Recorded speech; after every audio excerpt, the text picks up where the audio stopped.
Dalam upaya digitalisasi pendidikan, pemanfaatan interaktif plat panel untuk mempermudah guru dalam menyampaikan materi pembelajaran secara lebih efektif serta interaktif di kelas bagi siswa SD.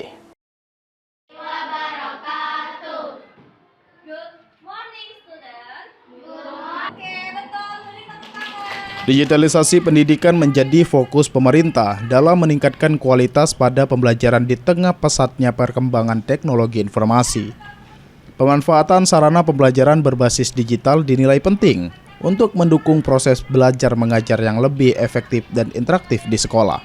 Sejalan dengan upaya tersebut, Presiden Republik Indonesia Prabowo Subianto menyalurkan bantuan interaktif plat panel atau IFP ke sejumlah satuan pendidikan.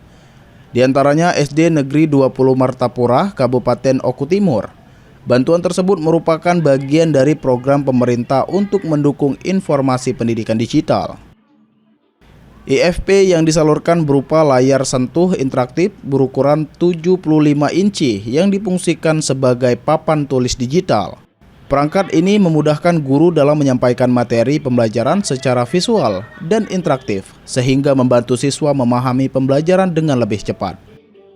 Menurut Kepala SD Negeri 20 Agus Ci, bantuan tersebut sangat bermanfaat bagi kegiatan belajar mengajar.